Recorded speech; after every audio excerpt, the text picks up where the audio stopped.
Hello guys, क्या आपको पता है कि इंडिया में ऑटोमेटिक ट्रांसमिशन की जगह मैनुअल ट्रांसमिशन क्यों ज़्यादा इस्तेमाल किया जाता है और उसे क्यों ज़्यादा पसंद करते हैं लोग।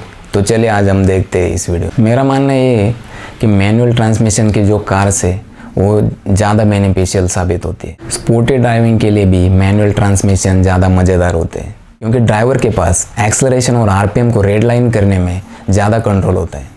ऑटोमेटिक कार में एक्सेलरेशन की रेड लाइन का इसमें यूज़ ही नहीं है, वो यूजलेस होता है। ऑटोमेटिक कार में आप अपने आरपीएम को रेड लाइन तक ले जा सकते हैं, लेकिन सिर्फ स्पोर्ट मोड में।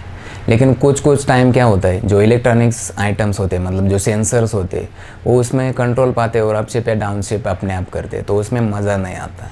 लेकिन कुछ गाड़ियाँ जो ऐसी होती है, जो वॉक्सवैगन और स्कोडा जो कार्स है, उसमें जो डीएसजी गियर बॉक्स आते हैं वो बेमिसाल है, क्योंकि उसमें आप मैनुअल गियर बॉक्स भी चला सकते हैं और उसका परफॉर्मेंस इतना तगड़ा होता है ना गाइस, बहुत ज़बरदस्त होता है। लॉन्ग ड्राइव जाने के लिए ज़्यादातर जो ड्राइवर्स होते हैं वो मैनुअल कार्स ही प्रेफर करते हैं, क्योंकि उसमें माइलेज भी थोड़ा ज़्यादा मिलता है, क्योंकि डीजल गाड़ियों में ऑटोमेटिक गियर बॉक्स कम मिलता है, ज़्यादा नहीं मिलता है। इसलिए जो ड्राइवर्स है जो लॉन्ग डिस्टेंस जाते हैं वो मैनुअल कार ही प्रेफर करते हैं, खास करके वो डीजल कार होती है। आजकल तो बहुत कार्स में डीजल ऑटोमेटिक भी गियर बॉक्स आ रहे हैं, लेकिन वो बहुत महंगे होते हैं, इसीलिए लोग लेते नहीं। ज़्यादातर बजट सेगमेंट में कारों में मिलने वाले डीजल ऑटोमेटिक असल में ऑटोमेटिक नहीं होते, वो एएमटी होते, यानी automated manual transmission.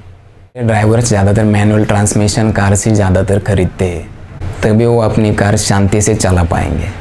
Specially automatic transmission cars है ना, वो क्या होते हैं, जो हाईवेज होते हैं उसमें ओवरटेक करने में बहुत असुविधाजनक होते हैं, मतलब अच्छे नहीं होते, उसमें ओवरटेक में काफ़ी लैग मिलता है। इसके बावजूद जो मैनुअल ट्रांसमिशन कार से ओवरटेक में बहुत आसानी होती है। उसमें सीधे भाषा में जो गियर बॉक्स होता है वो उसकी तरफ से ही क्लच लगाने में जिम्मेदार होता है। इनकी बेहतरीन सुविधाओं के बावजूद ये स्मूथ शिफ्टिंग नहीं करते, यानी आपको अप शिफ्ट या डाउन शिफ्ट के दौरान ज़्यादा लैग मिलता है, और वो जो लैग है वो डीजल कारों में ज़्यादा महसूस होता है, इसलिए कार चलाने का जो मज़ा है वो चला जाता है। सपोज एक एग्जाम्पल लेते हैं हम, सपोज एक ट्रक चल रहा है और आपके पास ऑटोमेटिक कार है और आपको उसे ओवरटेक करना है, और आपके पास लगभग 3 से 4 ही सेकंड है, और आप पेडल को दबाकर ओवरटेक शुरू करते हैं।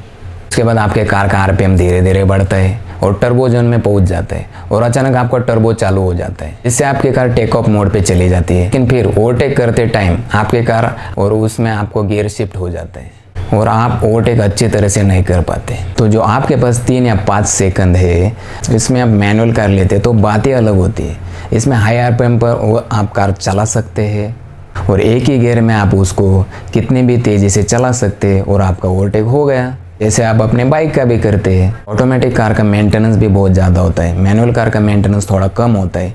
अगर आपकी ऑटोमेटिक कार है और वो गलत हाथ में चली जाए तो आपको ज़्यादा से ज़्यादा नुकसान हो सकता है। कंक्लूजन में ये निकलता है कि मैनुअल ट्रांसमिशन ही ज़्यादा सबसे अच्छा बेहतर साबित होता है। ऑटोमेटिक की तुलना में ऑटोमेटिक कार्स आप जिधर ट्रैफिक ज़्यादा है उधर आप यूज़ कर सकते हैं, लेकिन लॉन्ग ड्राइव और हाईवे रनिंग के लिए आप ऑटोमेटिक कार मतलब आपको चलाने में ज़्यादा मज़ा नहीं आएगा और ओवरटेकिंग के दौरान भी आपको समस्या हो सकती है। ये वीडियो आपको अच्छा लगा तो please like, share and subscribe.